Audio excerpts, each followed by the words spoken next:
जिन लोगों ने देश के मौजूदा गृह मंत्री और भारतीय जनता पार्टी में नंबर 2 की पोजीशन पर माने जाने वाले अमित शाह उनको सांसद बनाया था, भारतीय जनता पार्टी की सरकार ने उन लोगों के हिस्से में भी जहर थमा दिया है।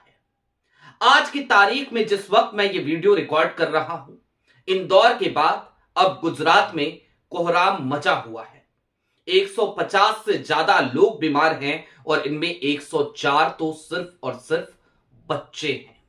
बच्चों की हालत खराब है, लेकिन उनके सांसद क्या कर रहे थे? ये सब कुछ बीते 72 घंटे से चल रहा था और सांसद देश के एक दूसरे राज्य में जाकर चुनाव प्रचार कर रहे थे। एनडीए वहां पर इस बार जीत हासिल करेगी, इस बात का दावा कर रहे थे। सारी बातें जरा विस्तार से करेंगे। नमस्कार, मैं स्वप्निल और आप मुद्दा देख रहे हैं। दोस्तों, आगे बढ़ें उससे पहले वही छोटी सी अपील। मुद्दा इन दिनों एक गंभीर आर्थिक संकट से जूझ रहा है। एक तरफ हमारे मेन बैंक अकाउंट बीते कई महीनों से फ्रीज चल रहे हैं, तो दूसरी तरफ हमारे 28 साल पुराने चैनल को हमसे लंबे समय तक छीन कर रखा गया था। ऐसे डे टू डे ऑपरेशंस में मुद्दा को काफी मुश्किलों का सामना करना पड़ता है। लिहाजा आपसे गुजारिश है, यदि आप चाहें और यदि आपको मुद्दा की बेबाकी पसंद हो तो स्क्रीन पर दिख रहे क्यूआर कोड या फिर के नीचे दिख रहे यूपीआई नंबर के जरिए मुद्दा की छोटी छोटी मदद जरूर कीजिएगा। अब सीधे खबर की तरफ बढ़ते हैं, लेकिन उससे पहले मैं आपको याद दिला देना चाहता हूं हालिया दिनों का इंदौर। क्या हुआ इंदौर में? अब तक 15 मौतें हो चुकी हैं, लेकिन मध्य प्रदेश सरकार बड़ी बेशर्मी, बड़ी थेथरई, बड़ी ढिठाई के साथ हाईकोर्ट में जब अपना जवाब दाखिल करती है तो वो कहती है सिर्फ 4 मौतें हुई हैं। सोचिए, बाकी का आंकड़ा 11 मौतों का वो कहां गायब हो गया। कल की तारीख में फिर से सुनवाई होगी। वहां के जिस मंत्री के ऊपर इस बात की जिम्मेदारी थी और जो उस क्षेत्र के विधायक भी थे, यानी कि जिनके क्षेत्र में, जिनके विधानसभा के अंतर्गत भगीरथपुरा आता है, कैलाश विजयवर्गीय, जब उनसे पत्रकारों ने सवाल पूछा तो आपको याद होगा उन्होंने कहा था फोकट का सवाल है, घंटा घूम कर आए हो। इस तरीके की भाषा कैलाश विजयवर्गीय ने इस्तेमाल करी थी। खूब बवाल बचा तो माफी भी मांगी, लेकिन अब कैलाश विजयवर्गीय से इस बात की उम्मीद लगाई जा सकती है, और क्यों लगाई जा सकती है वो आज की खबर आपको बताएगी। आपकी स्क्रीन पर सबसे पहले दैनिक भास्कर की एक खबर है। इस खबर को जरा गौर से देखिए। दैनिक भास्कर की यह खबर आपको बताती है कि दरअसल गुजरात में और गुजरात के गांधीनगर में, इंदौर के बाद गांधीनगर में दूषित पानी, 104 बच्चे बीमार, अस्पताल में नए वार्ड खोलने पड़े, पाइपलाइन में लीकेज से पानी में सीवेज की गंदगी मिली। अब इस खबर पे और विस्तार से आपको बाकी जानकारियां दे उससे पहले मैं आपको कुछ और चीजें दिखा देना चाहता हूं। मसलन जब गुजरात में यह सब कुछ हो रहा था और यह संसदीय क्षेत्र है गांधीनगर, गांधीनगर से कोई और नहीं बल्कि अमित शाह, यानी कि देश के मौजूदा गृह मंत्री वो सांसद हैं, तो वो क्या कर रहे थे? आपके स्क्रीन पर उनकी एक टाइमलाइन है ट्विटर की, उसको देखिए। 7 घंटे पहले वो मुरली मनोहर जोशी को शुभकामनाएं देते हैं उनके जन्मदिवस की, कल्याण सिंह की जयंती पर उनको याद करते हैं। इसके अलावा 16 घंटे पहले वो बीजेपी तमिलनाडु के कोर ग्रुप की मीटिंग लेते हैं तिरुचिरापल्ली में। 17 घंटे पहले वो एक जनसभा को संबोधित करते हैं। इसके अलावा वो तमाम चीजें, तमाम पोस्ट जो उनके टाइमलाइन पे आई वो उसी से जुड़ी हुई रही। तमिलनाडु में चुनाव प्रचार के दौरान की तमाम चीजें, और मैं लगातार देखता गया कि क्या कुछ और मिलेगा। तो फिर एक दिन पहले पहुंचा तो पता चला अंडमान निकोबार का उनका विजिट था, उसकी तस्वीरें उन्होंने शेयर करी, और इस तरीके की तमाम चीजें वो करते हुए नजर आए। लेकिन दोस्तों, वो वहां के सांसद हैं, एक शब्द वो कह सकते थे। खबर में जरूर ये छपा है कि माननीय गृह मंत्री अमित शाह जी ने कलेक्टर से बात करी है। खबर इस बात की भी छपी है कि जिनके ऊपर ये जिम्मेदारी थी, यानी कि हर्ष सिंह भी, वो वहां पर पहुंचे थे। लेकिन मामला इतना छोटा होता तो क्या बात होती। मैं आपको सबसे पहले कुछ चीजें बता देता हूं इस मामले की। गुजरात की राजधानी है गांधीनगर, राजधानी है सनद रहे, और यहां पर गंदा पानी पीने से पिछले 3 दिनों में 104 बच्चे, 150 से ज्यादा लोग बीमार हो गए हैं।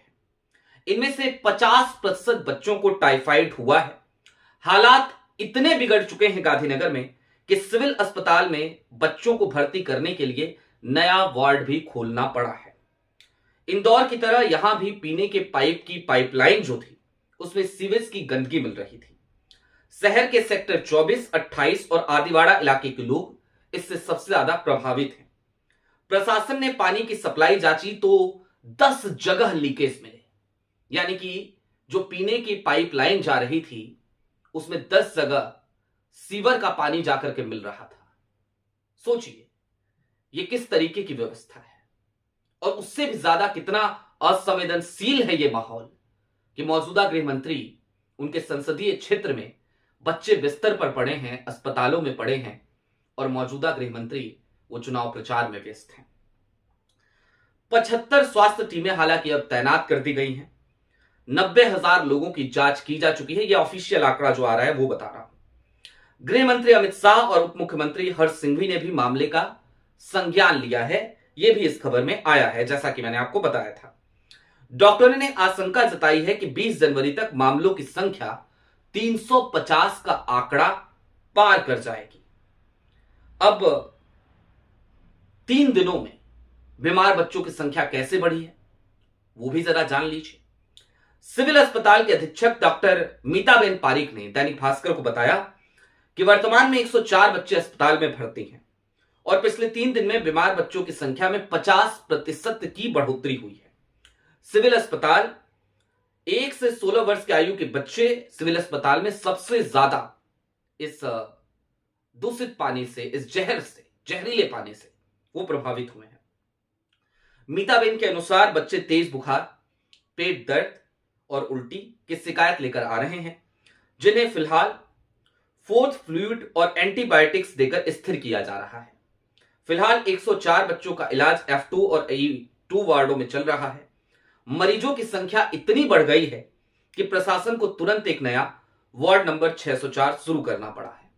अब आपको कुछ चीजें और दिखा देता हूं मैं। मसलन एक तस्वीर देखिए, आपकी स्क्रीन पर है। सीवेज का पानी कई महीनों से ग्रामीणों के पास पहुंच रहा था। ग्रामीण इस बात की लगातार शिकायत कर रहे थे और दैनिक भास्कर से उन्होंने एक्सक्लूसिव जो बातचीत करी उसमें उन्होंने कहा कि ये कोई आज या कल का मामला नहीं है। ऐसा नहीं है कि ये 10 जगह जो लीकेज पाए गए हैं वो आज या कल में हो गए। ये कई महीनों से हम इसी तरीके का पानी पीने के लिए विवश थे। हालांकि मैं वो वीडियो नहीं चला सकता, वो दैनिक भास्कर की एक्सक्लूसिव प्रॉपर्टी है। इंदौर में मैंने शुरुआत में आपसे कहा था 15 मौतों का जिक्र किया था। दरअसल इंदौर में अब तक 16 मौतें हो चुकी हैं और यह मामला इंदौर से अलग हटकर अब गुजरात से आया है। गुजरात से क्या याद आता है आपको?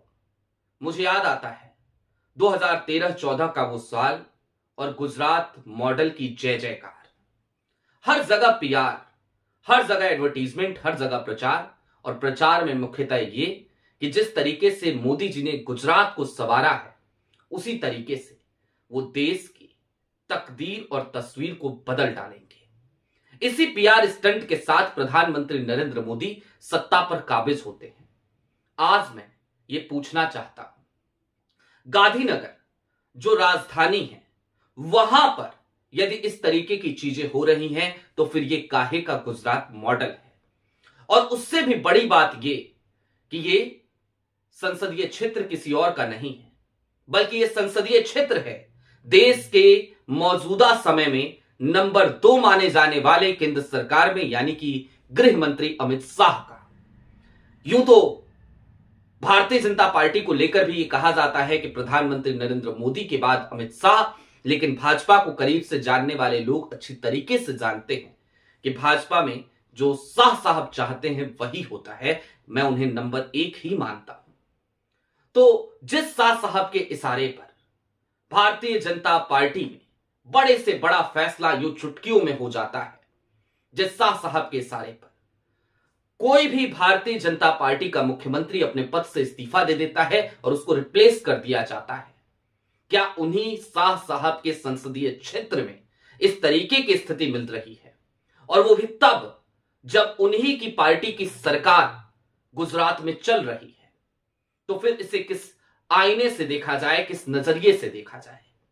और इससे भी बड़ा सवाल यह है कि यह सब कुछ अगर 3 दिन पहले से संज्ञान में आ चुका है, बीते 3 दिनों में बीमार बच्चों की संख्या तेजी से बढ़ रही है।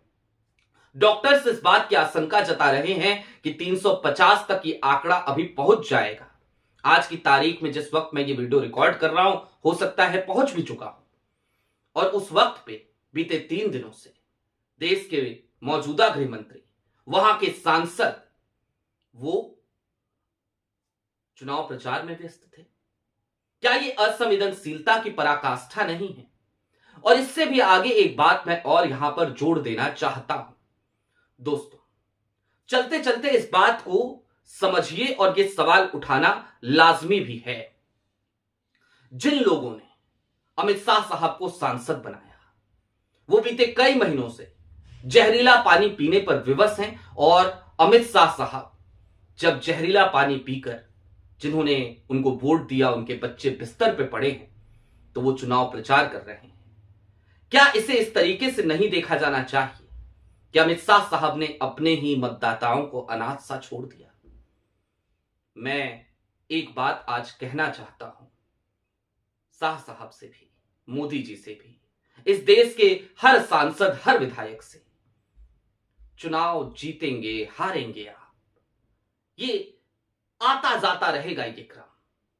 लेकिन लोगों की जिंदगी एक बार जब छिन जाती है तो वो वापस नहीं आती। कुर्सी का क्या है, आज छिन जाएगी तो कल फिर मिल जाएगी। लिहाजा लोगों के जीवन की अहमियत समझिए, और खास तौर पर उन लोगों की तो बिल्कुल समझिए जिनकी वजह से आपको कुर्सी मिली है। आपकी क्या राय है कमेंट बॉक्स में जरूर बताइएगा। अभी के लिए दीजिए इजाजत। चलते चलते फिर वही अपील, चैनल पे नए हों तो सब्सक्राइब करते हुए जाइएगा, सक्षम हो तो छोटी छोटी मदद मुद्दा की जरूर कीजिएगा। बहुत शुक्रिया।